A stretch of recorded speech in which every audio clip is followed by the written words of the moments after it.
Hi, and welcome to Female Entrepreneurs Magazine, your go to platform for ambitious women who are ready to take the business world by storm.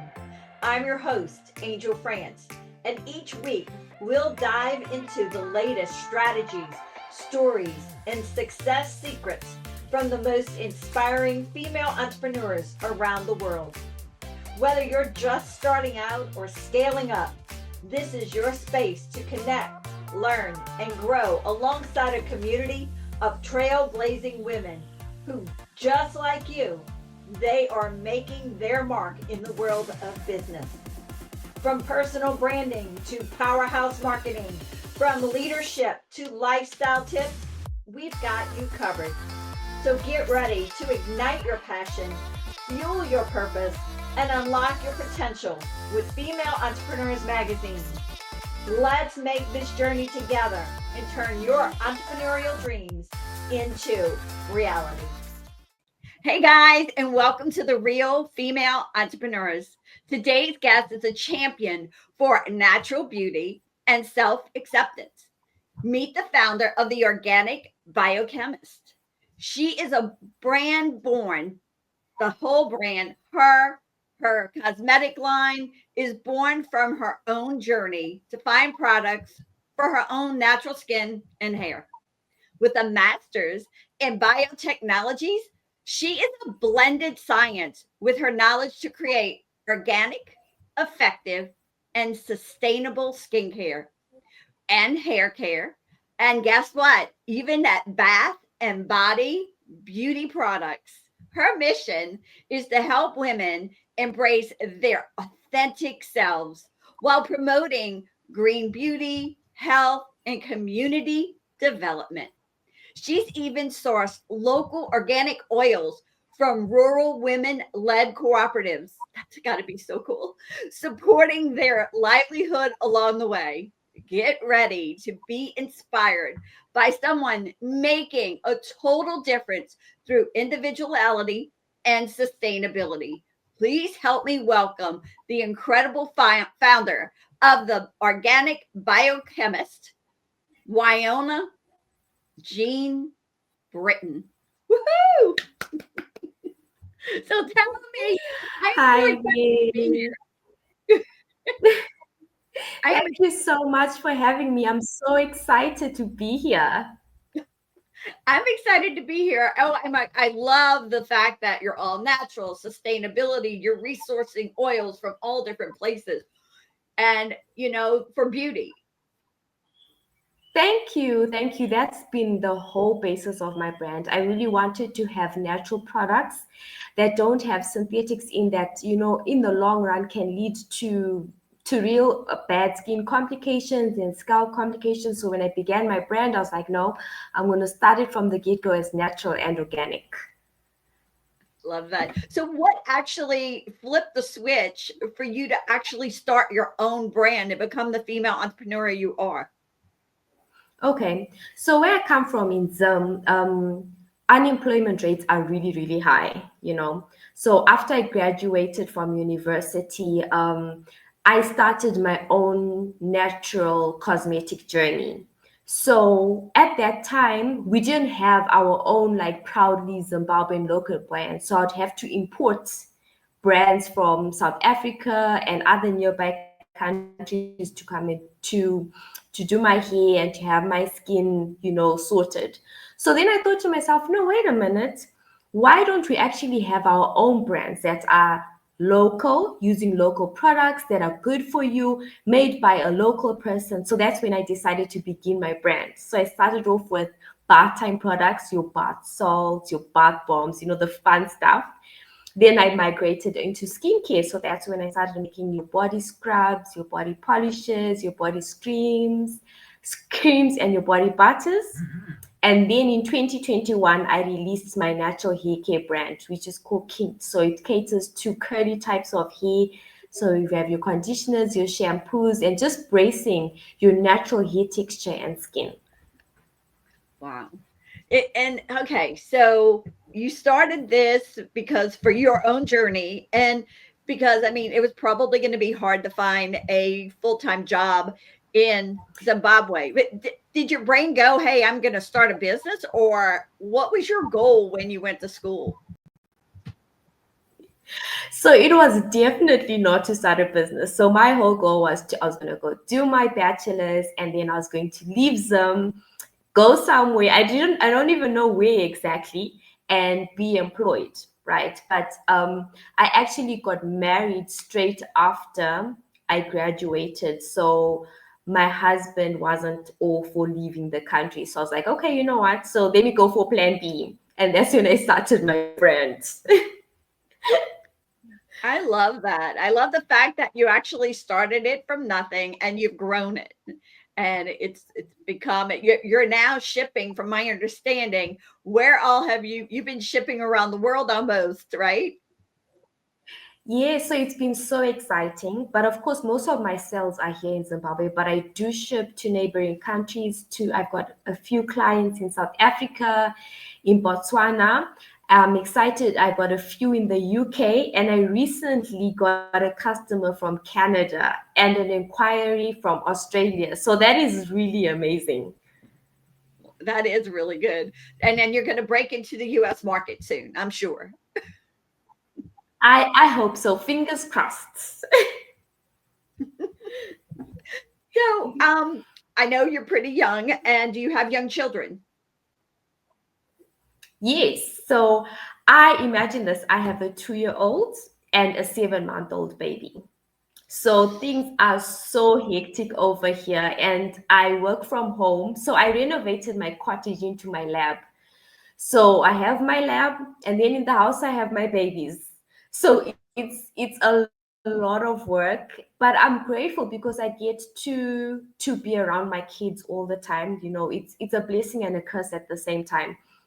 I've always wanted to be fully present in my kids' life. So this is a blessing, but it's a lot of work. And the gap between my two is just so little. So one is crying, the other one's crying at the same time. I need to do orders. I have customers calling, I've got emails to answer. Ooh, it's a lot of work. But I'm managing. I'm managing. And you probably live by a calendar, correct? I know we all do, but do you live by a calendar? Yes, And if it's definitely. not I on the have to have a calendar, schedule. Mm-hmm. and if it's not on the calendar, it doesn't get done, except if it's an emergency business situation. It definitely. So every day I have a set, I have a book, I have a journal where I put down my things the night before that this is what I'm going to do today.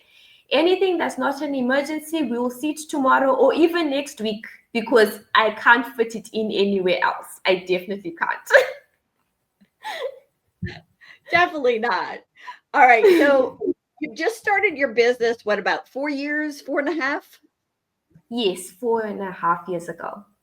Okay. So advice would you give to somebody who's just thinking about starting a business of their own? Okay. So one thing that I always tell people is have a great value proposition.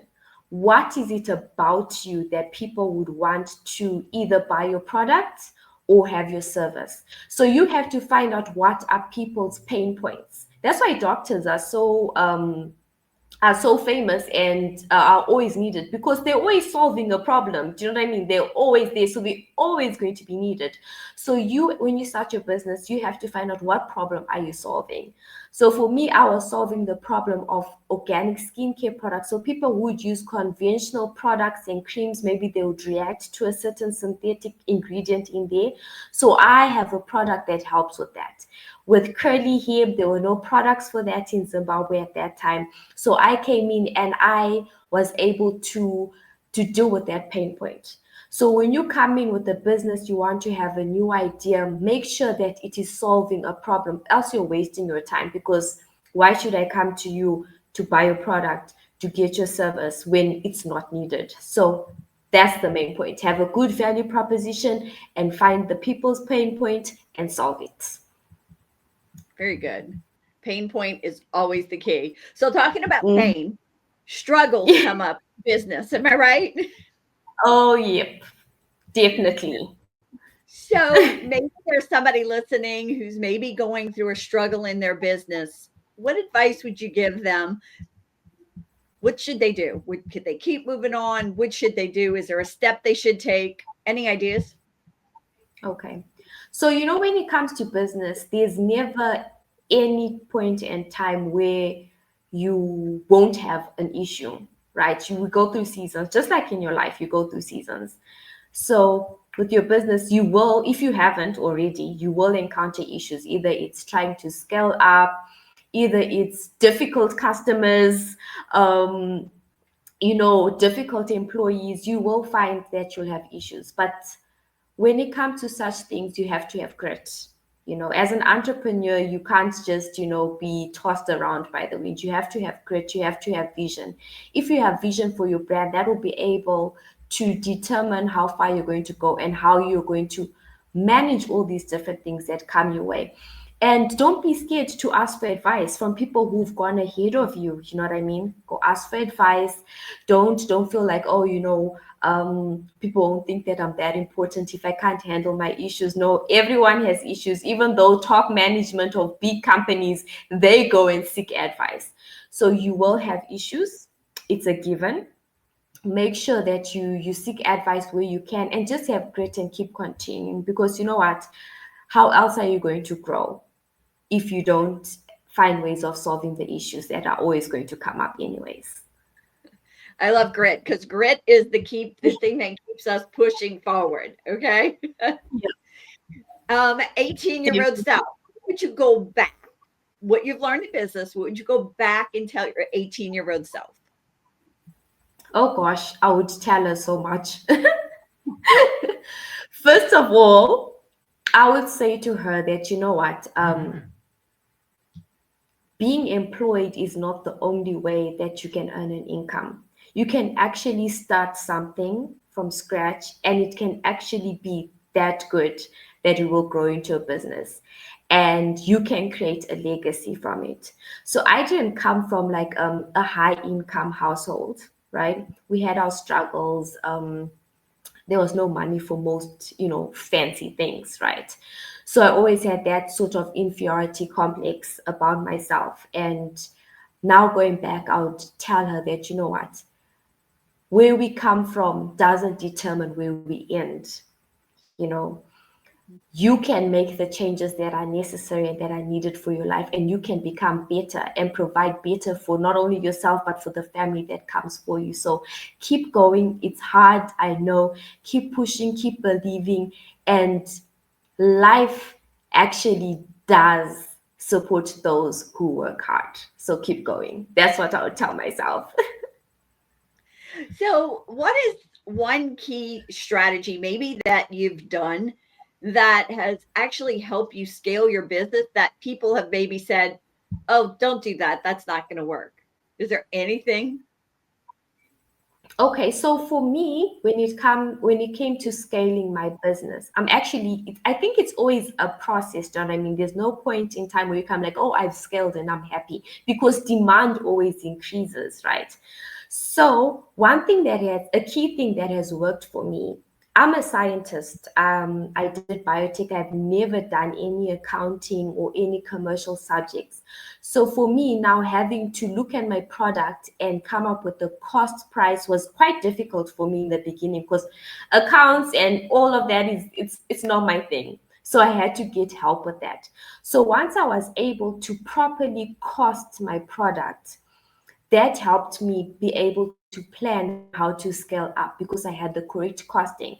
I wasn't factoring in certain things such as electricity use, such as fuel use, gas that I needed to heat up my products. I was just looking at, okay, this product needs these raw ingredients and this packaging, and that was it.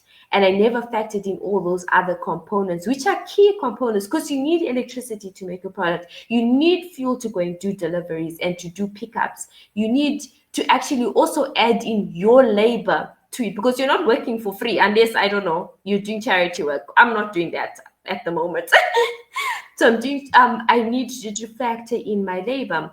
And when I did all those things, it helped me to be able to scale up my business effectively. And I'm still being able to do that as the years go on. Yeah, that is one thing that people don't think about is adding in all the factors into the business Yeah. and how it actually implements the bottom line. Can you share any future plans or goals for your business that we should keep an eye out for? Okay, yeah, definitely. So I'm excited because I'm doing a course, or I'm about to start a course on facial care. So I'm excited that I'll be releasing, facial products now. So like your serums, your eye gels, your face creams. And next year, early next year, around February, March, I'll be launching a website. So I am so excited. So anyone in the world can just log into my website and you can order and the stuff will be shipped to you. So that's so exciting. Well, at least for me. That is exciting. I love excitement. That is great. So, a superpower for one day, 24 hours, that's it. What would it Mhm. be? It would definitely be flying. I don't know what it is, but I think, when you look at birds, it just looks like it's so much fun. Like I could just like poof, I'm flying off to the Maldives and then I fly back home in the evening, or I can fly to do pickups, come back home. But the funny thing is, I'm really afraid of heights. So I don't know how that is gonna work out, but hopefully if I can fly for one day, my fear of heights will disappear. That sounds good.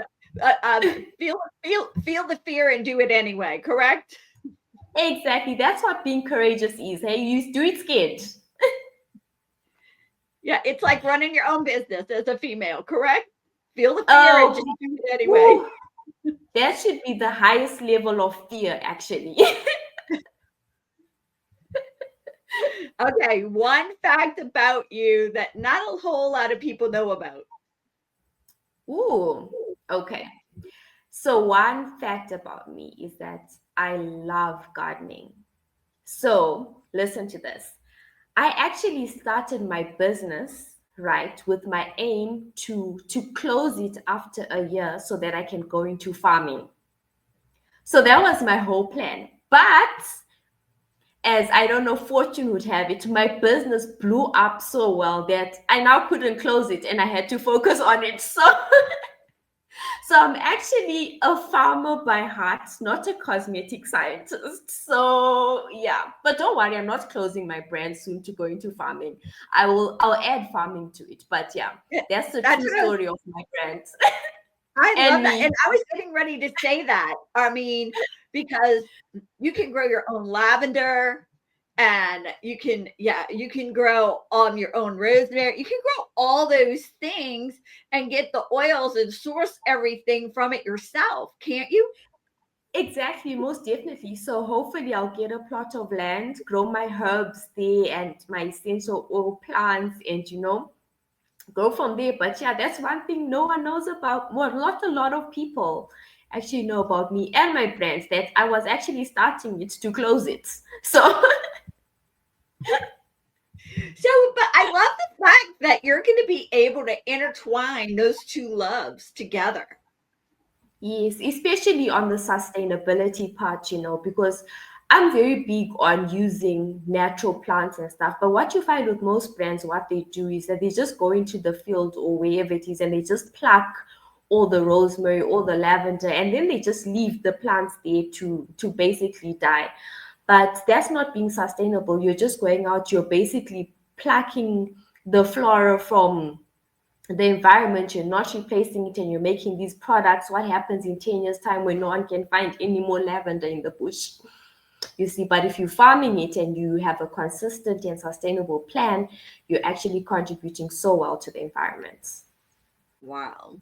Yeah, so that is amazing to me because I actually love I love I have I'm allergic to like lots of things. So I've actually considered doing my own brand of skincare. I had everything there. I've taken courses and everything. I'm just Oh, not progressing. wow. I'm just not Okay, progressing. you should start. Definitely start one day, please. So I definitely love all natural skincare and everything. I mean, I had all the cooking potteries and stuff to like make everything on my own. It was so much fun. I was so excited to do it. I had so much fun doing it for myself, you know, Yeah. and that's just like, so that's probably one of my hidden things that people don't know about me either. Ooh, that's fun. So maybe one day we could collaborate and work together. Well, that would be fun. We would have a blast doing that. Awesome. You'd have to come to the US and play with me, or I could go to Zimbabwe. One of them. Yes, we can visit each other actually. That would be perfect. That would be perfect. Okay, book. Do you have a favorite book you like to read? Okay, so my favorite book of all time is The Alchemist, right? It's by a guy called Paulo Coelho. I hope I'm pronouncing it properly. So this book is about a guy who goes on this journey of self-discovery, and it really teaches a person to have self-intuition, to be present in the moment, and it inspires you to pursue your dreams. So that would be my favorite book of all time. And I'd recommend it to any person, whether you're an entrepreneur or not. Definitely The Alchemist. I can't wait to go get it. All right. What about a Please favorite do. song? Do you have? Oh, wait, what? He's what? Yeah, please do get the book. It will be amazing. Trust me. Your favorite song or songs? Oh, Do you have one? okay. So I have a bunch of songs that I like, but one of my favorite artists, I know I don't look like the type, but I really, really like Wiz Khalifa, right? He's a rapper. So I love his song. One of his songs is called No Sleep. And I really resonate with it because I don't sleep at all. With my business and my two babies, there's no sleep going on over here. So yeah, Wiz Khalifa, No Sleep. No sleep. I can't wait to hear that one. All right. Quote. Do you have a Yes, favorite quote? yes. So my most favorite quote of all comes from Isaac Newton. And it states that we only see further in life because we stand on the shoulders of giants. So how that resonates with me is that everyone who's come before us, who's been a game changer in any environment, whether it's in sports or it's in business or it's in philosophy, they have paved the way for us to be able to see further and to do better. And I always take it upon myself that, with me starting my business here in Zimbabwe, I have people who are looking at me and who are inspired. So I'm the giant in their lives. I'm the giant in my kids' lives. And I have to have that integrity and have that, determination to do better so that when I move on in life, they will be able to stand on what I've built and do better than me. And that's how we grow our communities. That's how we grow our countries, our families. We all have to strive to do better so the ones that come after us will be able to carry on and do better than us. That is so true because I mean, look at our parents. I mean, we've probably exceeded anything they've done, and on and on Yes, and on. Generations have a tendency to do that. yes, definitely. Definitely. So, okay, what is the best way for our audience to connect with you? Okay, awesome. So at the moment, I'm on social media platforms. So I'm on Facebook, Instagram, TikTok, and LinkedIn at the Organic Biochemist. And then next year, around February and March, I'll have a website launching, but I'll definitely announce it on those social media platforms. Great. All right. Is there anything else you want to share with our female entrepreneurial audience? Okay, so all I can say is just leave a bit of encouragement. As women, going into business is quite daunting and it's quite hard because let's face it, it's a man's world out there.